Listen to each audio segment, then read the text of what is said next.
सर्वमङ्गलमाङ्गल्यं सर्वकल्याणकारकं प्रधानं सर्वधर्माणां जनं जयतु शासनम्। मैं नमो तीर्थनायक को, नमो ओंकार वाणी को, नमो कुंद प्रभु को जिन्होंने ओंकार धारण किया। अहो उपकार जिनवर का, कुंद का दिव्य वाणी का, जिन कुंद ध्वनि दाता उनका हान स्वामी का। नमियूण जिणम वीरम अनंत वर्णाण दंसन सहावम भोक्ष्यामिणियम सारम केवली शुद्ध केवली भणिदम। श्री नियम सार जी परमागम ग्रंथ है। इसके गाथा क्रमांक 10 के बाद जिसमें उपयोग की चर्चा आचार्य कुंद देव ने की, और उसके बाद 17वें नंबर का कलश है जो कि 10वीं गाथा के भाव को कहता हुआ, और 11वीं 12वीं गाथा है उसमें सेतु रूप है ये कलश। देखते हैं, देखो। अथ सकल जिनोक्त ज्ञान भेदम प्रबुद्ध भाव परिहत पर भाव स्वय स्वरूपे स्थितो यहाँ सपदि विशति यत चित चमत्कार मात्रम सा भवति परम श्री कामनी काम रूपा। कहते हैं पद ब्रह्मलधारी देव कि जिनेन्द्र कथित समस्त ज्ञान के भेदों को जानकर जो पुरुष पर भावों को परिहार करके निज स्वरूप में स्थित रहता हुआ। यहां तक देखो अभी क्या कहते हैं। जिनेन्द्र परमात्मा के द्वारा कहे हुए समस्त ज्ञान के भेदों को जानकर, अभी चल ना अपने 10 नंबर की गाथा। उपयोग के 2 भेद कहे।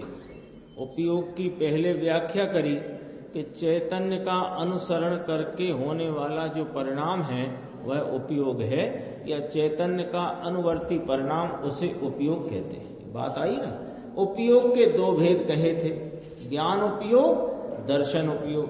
ज्ञान उपयोग के फिर 2 भेद कहे, स्वभाव ज्ञान उपयोग और विभाव ज्ञान उपयोग। और स्वभाव ज्ञान उपयोग के 2 भेद कहे, कार्य स्वभाव ज्ञान उपयोग, कारण स्वभाव ज्ञान उपयोग। और विभाव ज्ञान उपयोग के भी भेद कहे। उनकी चर्चा यहाँ अपनी 11-12 नंबर गाथा में आएगी।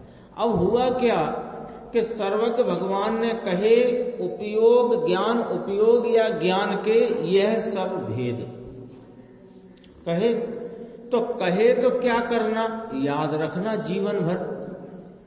कोई पूछे तो बताना, ना पूछे तो भी बताना। इसके लिए यहाँ लिखा है पद ब्रह्मलधारी मुनिराज ने कि समस्त ज्ञान के भेदों को जानकर। इसका तात्पर्य निकालना है अपने को। ये शब्द तो ऐसा लिखा है, जिनेन्द्र भगवान द्वारा कथित ज्ञान के समस्त भेदों को जानकर, तो जान लिए साहब। अब क्या करना, तो जानने का तात्पर्य समझो। जान करके कार्य स्वभाव ज्ञान उपयोग क्या है और विभाव ज्ञान उपयोग क्या है, और कार्य स्वभाव ज्ञान उपयोग किसके आलम्बन से होता है कि कारण स्वभाव ज्ञान उपयोग के। ये जानना, यह जानना है। ये भेद प्रभेद चार्ट नहीं जानना है। चार्ट तो इसलिए जाना या जनाया जाता है कि आप जब इस कारण स्वभाव ज्ञान उपयोग के संबंध में चिंतन विचार करो तो ये बात आपके ख्याल में रहे। आश्रय किसका करना है, छोड़ना किसको है, कौन विभाव स्वरूप है, कौन स्वभाव स्वरूप है, और स्वभाव स्वरूप कार्य उपयोग का कारण कौन है, ये इसका अर्थ है। जिनेन्द्र कथित समस्त ज्ञान के भेदों को जानकर। अब जानकर क्या करना, कि जानकर क्या करना, सामने देखना भाई गड्ढा है, जान लिया, तो जानकर क्या करना, गड्ढे से बचना और जो समतल भूमि है उस पर चलना। क्या मतलब होता है, देखना भैया सामने गड्ढा है, देख लिया साहब, देख लिया, फिर चलते चले जा रहे। देख लिया गड्ढा है, उसका अर्थ क्या, देख लिया कि सामने गड्ढा है, उसका अर्थ यह है कि गड्ढे में नहीं जाना, समतल पर आना। तो ये सब जाना, तो जानकर करना क्या, कि पर भावों का परिहार करना और निज स्वरूप में स्थित होना। अब निज स्वरूप में स्थित हुआ, अब क्या करना, कि निज स्वरूप में स्थित रहता हुआ शीघ्र चैतन्य चमत्कार मात्र तत्व में पेशी जाए छे, प्रवेश कर जाता है, घुस जाता है, गहरा उतर जाता है। और गहरा उतरने से क्या होता है, वो लिखा है, परम श्री रूपी कामनी का वल्लभ होता है। परम श्री रूपी कामनी कौन, के केवल ज्ञान रूपी लक्ष्मी, उसको यहां परम श्री रूपी कामनी कहा। उसका वल्लभ होता है, मानो उसका वर्ण करता है, उसका स्वामी होता है, अर्थात मुक्ति सुंदरी का पति होता है। कलश बहुत सरस है, गुरुदेव की अपन व्याख्या देखते हैं, इसमें जो मूल बात है वो उस पर थोड़ा ध्यान अपन आकर अभी से पॉइंट आउट करके चलते हैं। ये सपदि विसति यत चित चमत्कार मात्रम, इसका अर्थ कोई विशेष रूप से गुरुदेव ने खोला है, अपन उसको देखेंगे। सपदि विसति, देखो विसति का अर्थ नहीं किया, विसति ऐसा शब्द होगा। 17वां कलश, देखो गुरुदेव की कितनी सरलता सहजता है, वो 2 लाइन इसलिए ही देखना बस उसमें।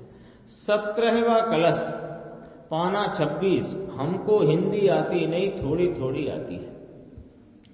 हमारे यहाँ 17 को 70 कहते हैं, 1 और 7 को हम 70 कहते हैं, और 7 और 0 को 70 कहते हैं।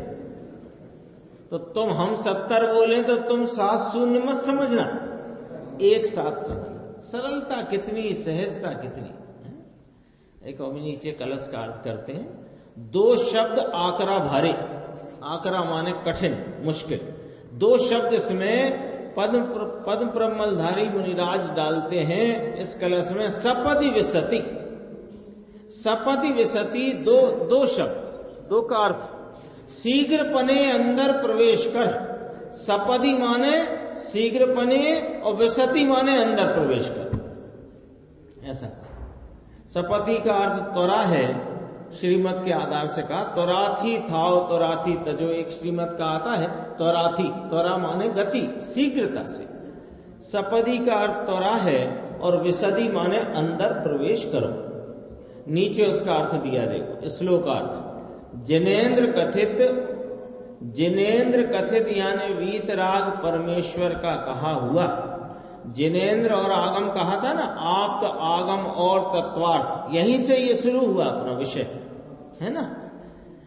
आगम में ऐसा कहा है कि जिनेन्द्र कथित माने वीत राग परमेश्वर पूर्ण परमात्मा, जिनकी दशा पूर्ण वीतराग हो गई है, अंतर स्वभाव में एकाकार होकर के वीतराग स्वभाव है, चारित्र स्वभाव है, उसका आश्रय करने से भगवान को, उस पुरुष को वीतराग भाव उत्पन्न हुआ है। ऐसे जिनको पूर्ण परमात्म दशा उत्पन्न हुई है, सर्वज्ञता और वीतरागता की परिपूर्णता प्रकट है, ऐसे जिनेंद्र कथित समस्त ज्ञान के भेदों को जानकर, सब ज्ञान के भेदों को जानकर करना क्या?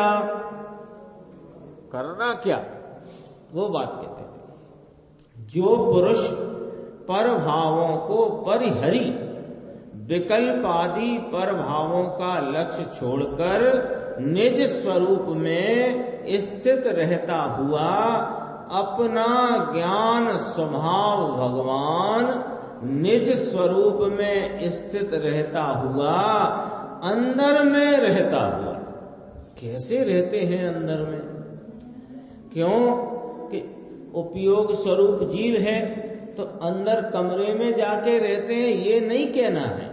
अंदर रहते हैं माने राग को छोड़कर, एक समय की पर्याय तरफ का भी लक्ष्य छोड़कर अपना अंतर्मुख सहज स्वभाव जो है ज्ञायक भगवान, उसमें उपयोग को लगाकर रहना, इसका नाम अंदर रहना। राग को छोड़कर और एक समय की पर्याय तरफ का भी लक्ष्य छोड़कर निज स्वरूप में स्थित रहता हुआ अपना कायमी ध्रुव स्वरूप उसमें रहता हुआ क्या करता है? शीघ्र, ये सपदी का अर्थ है, सपदी शीघ्र। और फिर कहा विशति, चैतन्य चमत्कार मात्र तत्व में प्रवेश कर जाता है, घुस जाता है। विशति, सपदी, विशति यत चित चमत्कार मात्रम। तो ये जो हुआ ना, सपति विशति यत चित चमत्कार मात्रम बराबर केवल ज्ञान, ऐसा ये ऐसे केमिकल होती है ना, केमिकल रिएक्शन, तो उसका फॉर्मूला होता है जो कुछ भी उसकी इक्वेशन होती है, ऐसी है। विशति यत चित चमत्कार मात्रम, तो सपदि विशति यत चित चमत्कार मात्रम बराबर केवल ज्ञान। क्या हो गया? केवल ज्ञान हो गया। कैसे हो गया?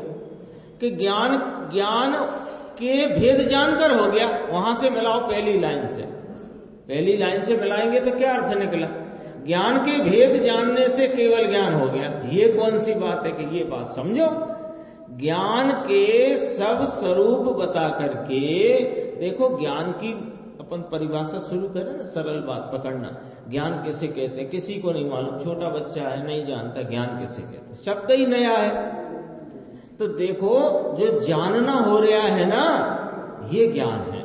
कि जानना क्या होता है? कि देखो, तुमको ये जानने में आया कि नहीं आया, ये सफेद रंग की दीवार है, ये ठंडा है, ये गर्म है, ऐसा तुमने जाना ना, इसी को तो ज्ञान कहते हैं। शुरू तो यहां से हुई बात। तो कोई इसी को ज्ञान मान के बैठ जाता है तो फिर कहते नहीं नहीं ये ज्ञान नहीं है, इसमें तो तुम्हें ज्ञेय की प्रसिद्धि हो रही है, ये ज्ञान नहीं। ज्ञान की प्रसिद्धि जहां है वो ज्ञान है। तो ज्ञान की प्रसिद्धि के लिए कहां तक बात करी? कि वहां से बात करी स्वभाव ज्ञान उपयोग, कार्य स्वभाव ज्ञान उपयोग, कारण स्वभाव ज्ञान उपयोग। फिर ये जो चल रहा है ये क्या है? कि ये विभाव ज्ञान उपयोग। तो ये अज्ञान रूपी भाव है, वे विभाव ज्ञान उपयोग के सम्यक ज्ञान, के सम्यक ज्ञान भी विभाव ज्ञान उपयोग। ये सब बातें समझकर ये बात सामने खिलकर के आ गई कि कारण स्वभाव ज्ञान उपयोग स्वरूप अपने पारिणामिक भाव रूप वस्तु का आलम्बन लेना। तो जब ये नक्की हुआ तो क्या हुआ? सपदि विशदि यत चित चमत्कार मात्रम, रिजल्ट केवल ज्ञान। ये है कलश का भाव, बहुत अच्छा है। यह चैतन्य चमत्कार कैसे होएगा? कि सृष्टि के लक्ष्य में नहीं है। सृष्टि माने ये जो 6 द्रव्यों के समूह रूप जो हलचल नाटक चल रहा है, खास तो पुद्गल का नाटक, वो उसके लक्ष्य में उपस्थित राग के लक्ष्य में, उसके लक्ष्य में उपस्थित हुई ज्ञान की एक समय की 6 उपसम पर्याय के लक्ष्य में, ये नहीं होता है चैतन्य चमत्कार। चैतन्य चमत्कार तो इस चित स्वरूप सहज ज्ञान स्वरूप आत्मा में लक्ष्य करके उसमें जो गहरा उतर जाता है तो हुआ चित चमत्कार। अपना निस्वभाव उसमें शीघ्रपने जो आत्मा अंतर में गहरा उतर जाता है, प्रवेश करता है, उसको केवल ज्ञान हो जाता है। लियो पोपट भाई, अब देखना जरा एक पैराग्राफ और गंभीर है ये। सम्यक दर्शन ज्ञान की शुरुआत में तो केवल ज्ञान सीधा ही हो जाता है क्या साहब? कि नहीं, क्या होता है कि कारण स्वभाव ज्ञान वस्तु अपना यह जो कारण ज्ञान स्वरूप इसका आलम्बन लेने से सम्यक दर्शन सम्यक ज्ञान होता है। और उस सम्यक दर्शन सम्यक ज्ञान तो सम्यक ज्ञान ही बढ़ते हुए केवल ज्ञान होता है। तो वो सब बता देते हैं। सम्यक दर्शन सम्यक ज्ञान की शुरुआत में धर्म की पहली दशा, धर्म करना है ना, ये जीव ने अनादि से सब कुछ किया, धर्म ना किया। सब किया ना, सब कुछ तो किया, क्या नहीं किया बोलो निर्देश भाई? अपन ने अब तक क्या ना किया कि धर्म ना किया? ये 25-50 साल 70-60 साल की बात करते नहीं, अनादि से हम आप सब जीव जो संसार में परिभ्रमण कर रहे हैं, उन्होंने क्या किया और क्या नहीं किया? कि धर्म न किया, अधर्म किया। धर्म नहीं किया अब तक। तो वो जो पहले मुनि व्रत अंगीकार किया था और ये सब किया था, वो धर्म था क्या? कि नहीं, धर्म नहीं था। धर्म होता तो उसके फल में तो मुक्ति होती। चार गति में क्यों ये भटक रहे हो? अभी रिजल्ट है ना, रिजल्ट सामने रिजल्ट है। जैसे कोई बच्चा 5वीं क्लास में 3 साल से पढ़ रहा है तो उसकी मार्कशीट देखने की क्या जरूरत है? मार्कशीट दिखाओ हमारी। अब क्या देखे मार्कशीट? इसी क्लास में 3 साल से बैठ रहे हो, तुम्हारी स्वयं मार्कशीट हो। तो ये हम 4 गति में परिभ्रमण कर रहे हैं, यही हमारा रिजल्ट है। माथे पे लिखा है, किससे क्या पूछें और किसको क्या दिखाएं? रिजल्ट है ना, ये 4 गति में घूम रहे हो, यही रिजल्ट है। 5वीं क्लास में 3 साल से यही बैठे हो। अब तुम्हारी क्या मार्कशीट देखना और दिखाना? ऐसे ये जीव के भले तुमने कितने ही गंभीर रीति से दिगंबर पंथ में, दिगंबर मार्ग में कहे हुए मुनियों के क्रिया रूप व्रत का आचरण किया हो, 11 अंग 9 पूर्व का ज्ञान भी किया हो, तो भी रिजल्ट क्या है? यही घूम तो रहे 4 गति। तो क्या किया और क्या ना किया? अपन तो बस ये पॉइंट पे पहुंचते हैं कि जो कुछ किया सो किया, उसका हमें ज्यादा रंज नहीं है। अभी तो हमें ये निर्णय करना है कि हमने क्या किया और क्या नहीं किया, ये निर्णय करना है। तो हमने क्या किया कि अधर्म किया, अर्थात कि हमने अब तक धर्म नहीं किया। कैसे मालूम? कि धर्म किया होता तो यह 4 गति में घूम नहीं रहे होते, और धर्म किया नहीं है इसलिए घूम रहे हो। तो अब तक जितना किया उसको धर्म के खाते में लिख दे कि अधर्म के खाते में लिख दे? लॉजिक से है कि नहीं बात? अब धर्म नहीं किया तो धर्म प्रारंभ तो करना पड़ेगा। तो प्रारंभ किसे कहते हैं? धर्म का। धर्म का प्रारंभ किसे कहते हैं? कि इस कारण स्वभाव जीव की, इस कारण ज्ञान उपयोग स्वरूप वस्तु की आलम्बन में स्वीकारता पूर्वक इस आत्मा के अनंत गुणों की प्रकट व्यक्तता का स्वाद रूप अनुभव होना, इसका नाम सम्यक दर्शन सम्यक ज्ञान। इसको कहते हैं धर्म की पहली दशा, इसको कहते हैं धर्म का प्रारंभ, इसको कहते हैं मोक्ष मार्ग का उद्घाटन, इसको कहते हैं। तो ये पहली दशा कैसे होती है? एक एक गुरुदेव की लाइन जो है ना, बहुत एकदम दिशा दिखाती हुई पॉइंट पे ले जाने वाली है। क्या कहते हैं? धर्म की पहली दशा अंतर्मुख होकर के होती है। नक्की कराया, क्या नक्की कराया? कि धर्म की पहली दशा देव गुरु शास्त्र के आलम्बन से नहीं होती है। धर्म की पहली दशा शास्त्र अभ्यास से नहीं होती है। धर्म की पहली दशा स्वरूप की अंतर्मुखता से होती है। लेकिन ये तो पहली दशा की बात है, लेकिन यहां तो पूर्ण की बात करना है ना। कलश में तो मुनिराज क्या कह के आए हैं, सा भवति परम श्री कामनी काम रूपा। परम श्री कामनी के का बल्लभ होता है, तो उसकी बात करना है। इसलिए कहा सम्यक दर्शन जो धर्म की पहली सीढ़ी, उस सम्यक दर्शन का भी कारण कौन है? आत्म द्रव्य है, निमित्त आदि नहीं। निमित्त आदि नहीं, निमित्त के लक्ष्य में उपजने वाला राग नहीं, और निमित्त के लक्ष्य में वर्तने वाला उपयोग का क्षय उपसंभाव भी नहीं। आत्मद्रव्य का आत्मद्रव्य है त्रिकाली द्रव, पूरा द्रव ले, नहीं तो अंदर। अब थोड़ी वो बात बारीकी से समझना पवन जी भाई, आपका प्रश्न था ना एक दिन, तो वो जरा यहां पकड़ना इस बात को। नहीं तो अंदर श्रद्धा गुण है, त्रिकाली श्रद्धा गुण परम पारणामिक स्वभाव में स्थित है।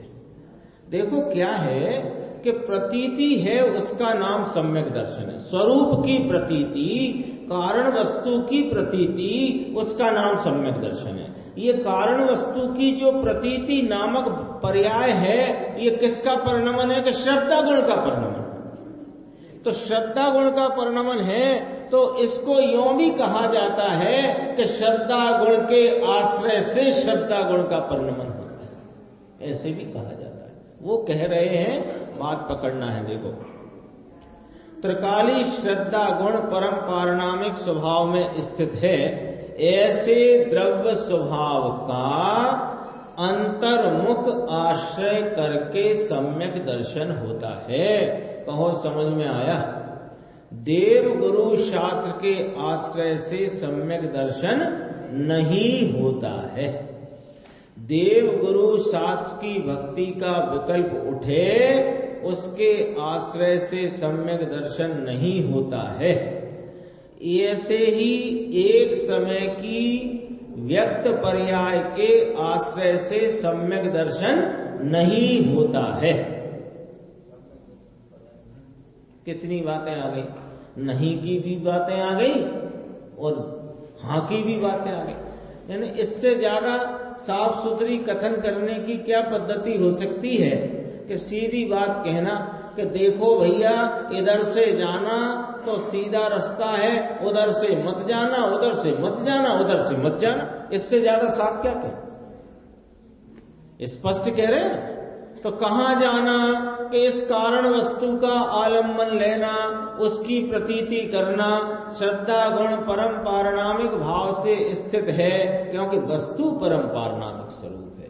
और वस्तु त्रिकाली है कि नहीं, और उसके अनंत गुण त्रिकाली है कि नहीं, तो अनंत गुण में रहा हुआ श्रद्धा गुण भी त्रिकाली है कि नहीं। तो यदि आत्मा वस्तु ये परम पारणामिक भाव स्वरूप है, तो उसका गुण भी परम पारणामिक भाव स्वरूप। इतनी पकड़ लेना बात, इसमें आगे आने वाला है विषय।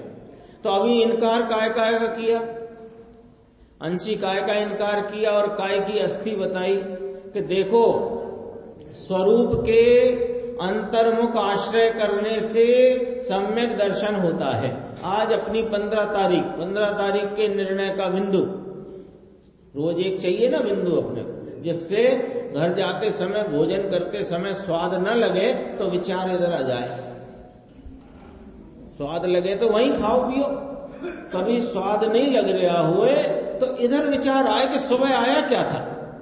इससे ज्यादा कोई हमें और आपको किसी को बहुत चिंतन विचार की जरूरत नहीं है। एक बार भी रिपीट होता है ना, तो वो बात काम में आती है। क्या बात आई है? देखो, द्रव्य स्वभाव के अंतर्मुख आश्रय करके सम्यक दर्शन होता है। राइट का निशान, राइट। सम्यक दर्शन किसके आश्रय से होता है? अंतर्मुख स्वभाव के आश्रय करने से होता है, राइट का निशान। और देवगुरु शास के आश्रय से सम्यक दर्शन नहीं होता, क्रॉस। ठीक है, देवगुरु शास की भक्ति के विकल्प से उसके आश्रय से सम्यक दर्शन होता है, नहीं होता, क्रॉस।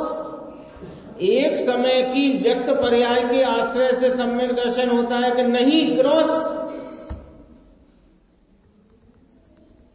हो गया आज की तारीख के निर्णय का बिंदु, 1 राइट 3 क्रॉस। ख्याल में रखना, राइट कौन है? अपना त्रैकालिक ध्रुव स्वभाव स्वरूप उसकी अंतर्मुखता से सम्यक दर्शन होता है, देव गुरु शास के आश्रय से नहीं होता है। देव गुरु शास के आश्रय से उठती हुई भक्ति के विकल्प से नहीं होता है। उनको जानने में अथवा आत्मा के विषय में जानने में प्रकट एक समय की व्यक्त क्षयोपशम ज्ञान की अवस्था के आश्रय से भी नहीं होता। बोलो बोलो। एक समय की पर्याय, जैसे अभी अपन ये आत्मा के आलम्बन से ही सम्यक दर्शन होता है, ऐसा जानने रूप जो परिणाम ज्ञान का है इसके आश्रय से नहीं होता है, लेकिन आत्मा के आश्रय से होता है। कितनी गजब गजब की बात है, बहुत सरस कलश सरस व्याख्या। यहां की अपेक्षा से, अब ये थोड़ा सा देखना, थोड़ा यहां समझने वाला बिंदु है।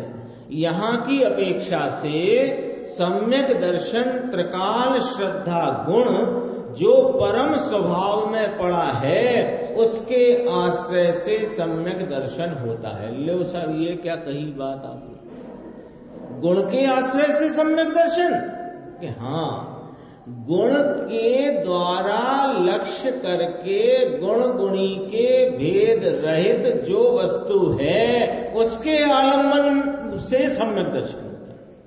समझना चाहिए, शब्दों के पीछे दौड़ जाएंगे तो माल निकल जाएगा और खाली हाथ रह जाएंगे। माल निकल जाता है जल्दी जल्दी में। क्या कह दिया? सम्यक दर्शन त्रिकाल श्रद्धा गुण जो परम स्वभाव में पड़ा हुआ है। अब इस त्रिकाल श्रद्धा गुण को कह दे कि नहीं कह दे परम पारणामिक? कह दो। क्यों? कि परम पारणामिक स्वभाव के आश्रय में यह श्रद्धा गुण रहा है। और कैसा रहा है कि जैसा त्रिकाल निरपेक्ष वस्तु है ऐसा ही त्रिकाल निरपेक्ष ये श्रद्धा गुण रहा है। ये श्रद्धा गुण से लक्ष्य कराया जाता है। श्रद्धा गुण और गुणी के भेद को छोड़कर गुण गुणी के भेद से रहित जो एक अभेद भाव है उसका आलम्बन लेने से सम्यक दर्शन होता है। शांति भाई, भारी भाई, यहां तो इतनी बारीक बात है कि त्रिकाल श्रद्धा गुण के आलम्बन से उसकी अंतर्मुखता में सम्यक दर्शन होता है। ये कहने के लिए, यह बात पढ़ने के लिए, इस बात को समझने के लिए भी यहाँ गुण गुणी के भेद का आश्रय नहीं है, एक अभेद का आश्रय है। इस बात की भी प्रमुखता यहाँ रखना पड़ती है। ठीक है, फिर ये 9 तत्व की श्रद्धा करो, देवगुरु शास्त्र की श्रद्धा करो, ये सम्यक दर्शन है। अरे हैरान हैरान कर रहा है, हैरान कर रहे हैं। ऐसी बातें कह कहकर सुना सुना कर हैरान कर दिया। क्या तो अभी आप ही कहते हो गुण गुणी के आश्रय से नहीं होता, अभी कहने लगे सम्यक दर्शन वो श्रद्धा गुण त्रिकाल है उसके आश्रय से होता है। समझना पड़ेगा, फ्री में कुछ नहीं मिलेगा। यहां पुड़िया नहीं मिलती है सम्यक दर्शन की। सम्यक दर्शन का विषय कौन है, इस बात की पूरी बात मिलती है। उस विषय को पहचानना पड़ेगा, उसके आलम्बन में आना पड़ेगा तो मिलेगा। कसरत करनी पड़ेगी, पुरुषार्थ, कसरत यहां पुरुषार्थ करना पड़ेगा। ऐसे ही नहीं चलेगी बात। आगे देखते हैं, देखो अपन पेज नंबर 218। वस्तु जहां अंतर्मुख भगवान शक्ति का पिंड है। इस शक्ति का स्पर्श किया ही नहीं है वहां तो। इस शक्ति का स्पर्श नहीं किया, इसलिए क्या हालचाल है कि चार गति में हैरान है। और इस शक्ति का जिसने स्पर्श किया वो अभी भले ये दो चार भव गतियों में दिखाई देता हो, लेकिन वह तो ऊब गया। ऊब गया माने ऊपर आ गया, निकल गया। ये शक्ति का स्पर्श भी किया नहीं। देखो, 3 बोल से बात करते हैं। गुरुदेव कहते हैं ये 3 बोल की बात जैन दर्शन सिवाय कहीं नहीं है। 14 ब्रह्मांड माने ये पूरे देवलोक, मध्यलोक, नरक लोक और पूरी मध्यलोक में जितने भी लोग अपने को ज्ञान के बहुत बड़े भंडार समझते हो, सबकी बात है। कहीं नहीं है दिगंबर जैन धर्म के सिवाय ये बात। कौन सी बात? देखो, द्रव्य वस्तु है, तो द्रव्य वस्तु कैसी है? शक्तिवान। तो शक्तिवान एक है, पहला बोल शक्तिवान एक, शक्ति अनंत, और अनंत शक्ति के आश्रय से उत्पन्न होने वाली पर्याय भी अनंत। ये वाली बात सर्वज्ञ सिवाय, जिनेन्द्र सिवाय कहीं नहीं है। समझाऊं कहीं, ये द्रव्य गुण पर्याय की बात कहीं नहीं है। कोई अकेले पर्याय कोई द्रव्य मानकर बैठा है, कोई पर्याय बना के द्रव्य को द्रव्य मानकर बैठा है, कोई गुणों को द्रव्य मानता है, कोई गुणों को इकट्ठा करने से लड्डू जैसा द्रव्य बन जाता है ऐसा मानता है। बहुत बहुत प्रकार की भ्रमणाएं हैं इस वस्तु व्यवस्था के संबंध में। एक दिगंबर जैन दर्शन महावीर अंतिम नाम लिया, महावीर आदि अनंत तीर्थंकरों की परंपरा में आए हुए ये दिगंबर जैन धर्म में ही इस बात का ढिंडोरा है कि वस्तु द्रव्य गुण पर्याय स्वरूप है। वस्तु द्रव्य है एक, उसका नाम कहा शक्तिवान एक, शक्ति अनंत, और अनंत शक्तियों की एक समय में एक एक पर्याय लेकर के अनंत पर्याय। वे 3 काल के अनंत पर्याय मत जोड़ना भैया। हाँ, बहुत चलती है बात। द्रव्य है, अनंत पर्यायों का पिंड है। हाँ, है अनंत पर्यायों का पिंड। 3 काल के अनंत पर्यायों का पिंड नहीं, वर्तमान में वर्तती अनंत गुणों की अनंत पर्यायों का पिंड एक समय में परिपूर्ण वस्तु है। चाहे भुदगल हो और चाहे तो चेतन हो। ये बात सर्वज्ञ सिवाय, जिनेन्द्र सिवाय कहीं है नहीं। ये तो भाग्य है अपना, जिनेन्द्र परमात्मा की शरण मिली, उनकी बात मिली और बात समझने की जिज्ञासा मिली और समझाने वाले मिले और थोड़ी समझ में भी आई। कोई भाग्य की बात है। शीघ्र चैतन्य चमत्कार मात्र तत्व। देखो, ये तत्व श्रीमद ने कहा है कि गुप्त चैतन्य चमत्कार, ये गुप्त है। गुप्त कैसा है कि ये जो तुम बाहर बाहर ढूंढते हो ना, वहां नहीं है, इसलिए गुप्त है। और ऐसे कोई गुप्त ही रह गया है ऐसा नहीं है, प्रकट स्वरूप है। उसका भी अगली गाथा में, अगली 11 नंबर 12 नंबर गाथा आएंगी एक साथ, उसमें बहुत अच्छी चर्चा है सहज स्वरूप की। अंदर शक्ति रूप निधान कहां था? ऊपर था। गुप्त चैतन्य चमत्कार सृष्टि के लक्ष्य में नहीं, सृष्टि माने बाहर के लक्ष्य में नहीं। गुप्त चैतन्य चमत्कार सृष्टि के लक्ष्य में नहीं, भगवान आत्मा में अंदर गुप्त चमत्कार पड़ा हुआ है, अंदर शक्ति रूप निधान पड़ा हुआ है। ये गुप्त चमत्कार है। राग का महात्म, निमित्त का महात्म, एक समय की वर्तमान अवस्था का भी महात्म्य या महात्म, लेकिन गुप्त चमत्कार उसको नहीं कहते हैं। गुप्त चमत्कार, इसको कहते हैं चैतन्य चमत्कार। अंतर में चैतन्य चमत्कार स्वभाव रूप भगवान उसमें शीघ्र प्रवेश करता है, स्पर्श करता है, पर्याय में से निकलकर उपयोग पर्याय के लक्ष्य को छोड़कर ऊंडे ऊंडे ध्रुव में जाता है, गहराई से ध्रुव की तलिया में जाकर के लीन हो जाता है। ये एक प्रश्न है, शीघ्रता की यहां प्रेरणा दी है, ठीक है ना। गुरुदेव प्रश्नकार का प्रश्न क्या है इतनी जल्दी समझते हैं और उसका उत्तर बहुत संक्षेप में देते हैं। देखो, ये कलश की एक लाइन अपन ने शुरू से ध्यान में ली थी, बताओ किसी को ख्याल में होगी कौन सी लाइन अपन विशेष इसमें ध्यान में लेके चल रहे थे। ऐसे ही बात कर रहे हैं, पढ़ तो लेंगे थोड़ा। सपदि विशदि यत् चित् चमत्कार मात्रम, है ना। तो सपदि विशदि अपन ने अर्थ देख लिया, सपदि माने शीघ्रता से प्रवेश करता है, यत् चित् चमत्कार मात्रम सभवति, वह केवल ज्ञान को प्राप्त होता है। ये वाली बात चल रही थी। तो इसमें देखो, ये जब बात चली तो गुरुदेव ने इसका यहां ऊपर लिखा ना, शीघ्र चैतन्य चमत्कार मात्र में गहरे गहरे अंदर जाते हैं, शीघ्र प्रवेश करते हैं।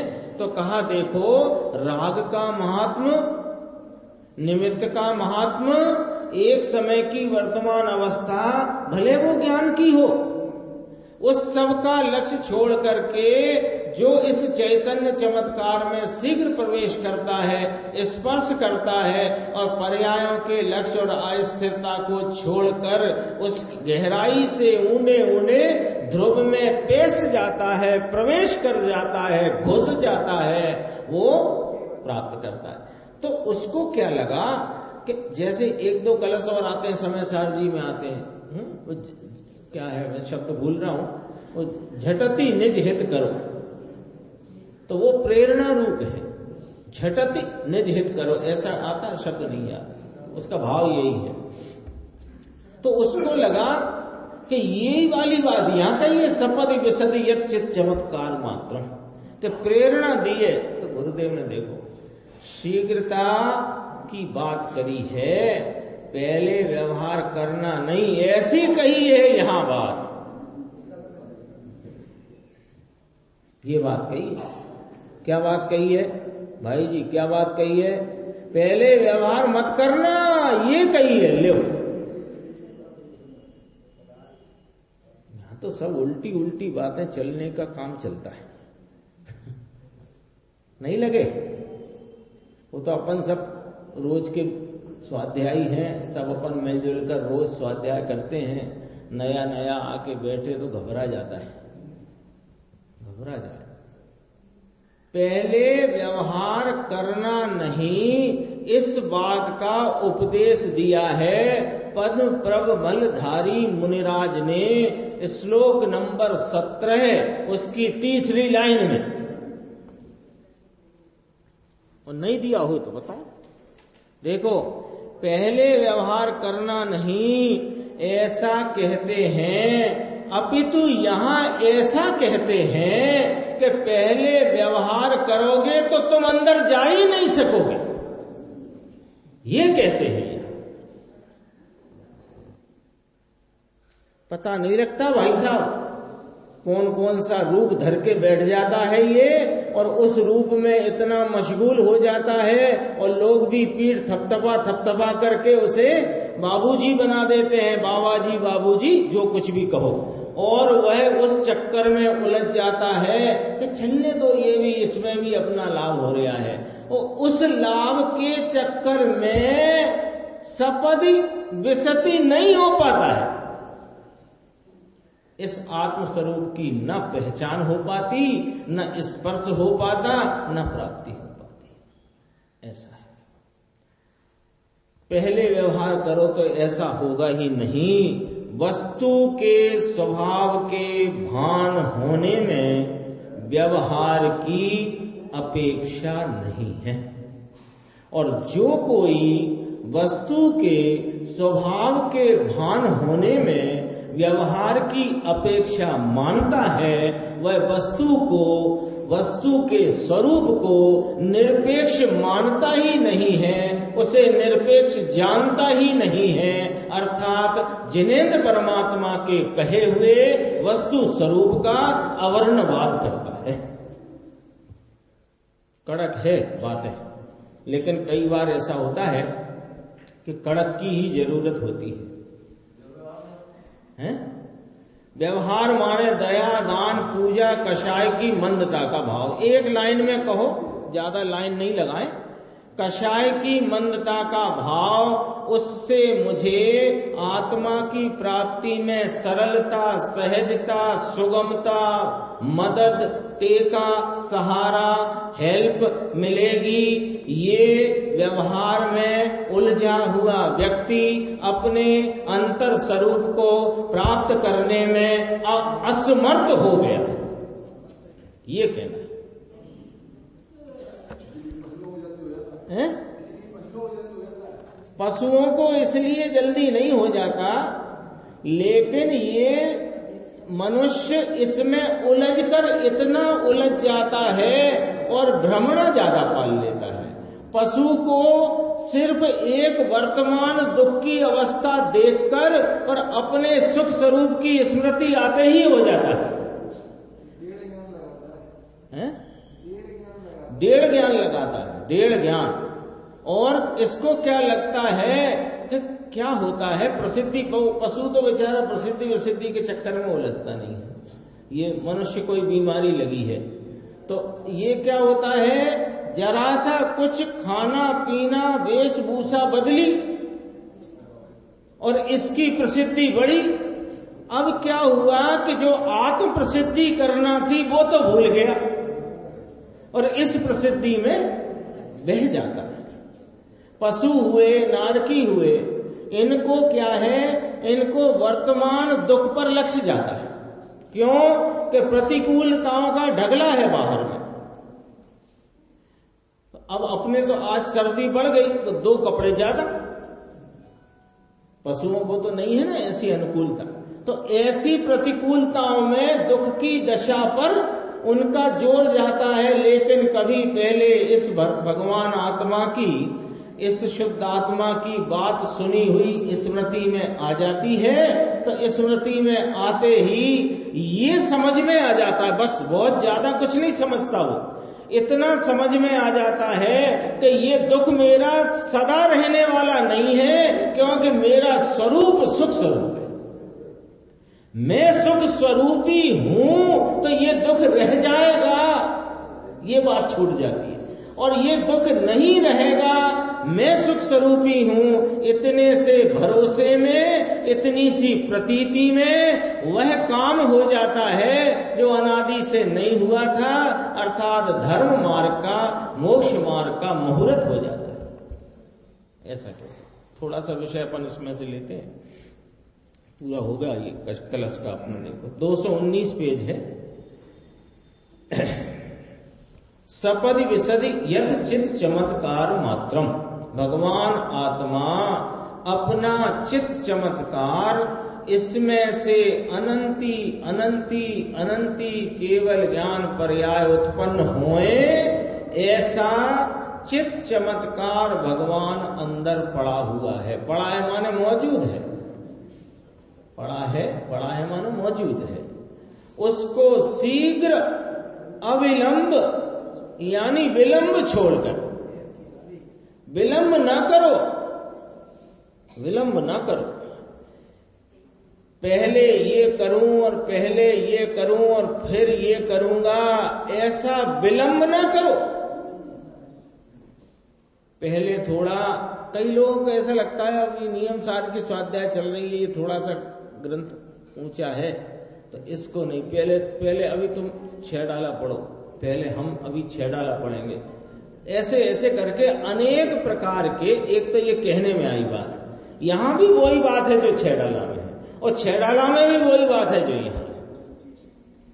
और रही शैली की बात तो गुरुदेव की शैली हर ग्रंथ में अपने साथ है, हर ग्रंथ में अपने साथ। और इसको क्या लगता है, अभी थोड़ी कषाय की मंदता का परिणमन तो होए, कुछ ऐसा वही वो जो आपने पूछा ना, नहीं पवन जी भाई साहब ने पूछा था, व्यवहार कैसे कहना, व्यवहार ऐसे कहना जो व्यवहार तो है नहीं, इसे लगता है कि ये व्यवहार है, पहले ये करूं और फिर ये करूंगा, ऐसे नहीं। अविलंब का क्या मतलब होता है ये बता दो,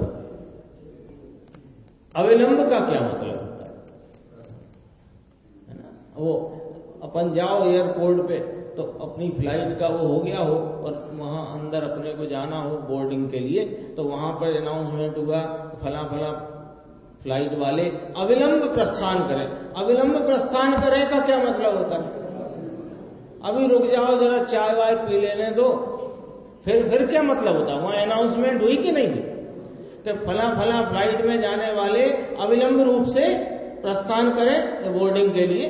तो अब वो वहां बिल्कुल नहीं कहता अरे रुक जाओ जरा 2 पूड़ी भी खा लेता हूं और चाय भी पी लेता हूं, फिर अविलंब का क्या मतलब निकला।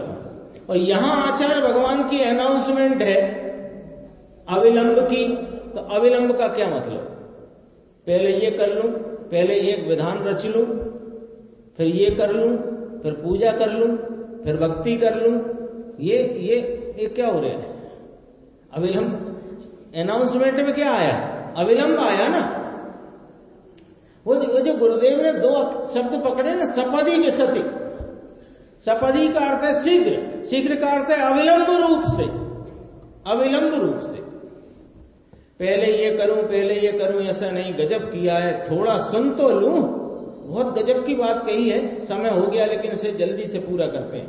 थोड़ा सुन तो लूं, थोड़ा समझ तो लूं, पहले समझ तो लूं, अरे इसकी भी यहां ना पाड़ते हैं, ज्यादा समझा समझी में भी मत रहना, समझ ले कारण स्वभाव को और अविलंब करो प्रवेश।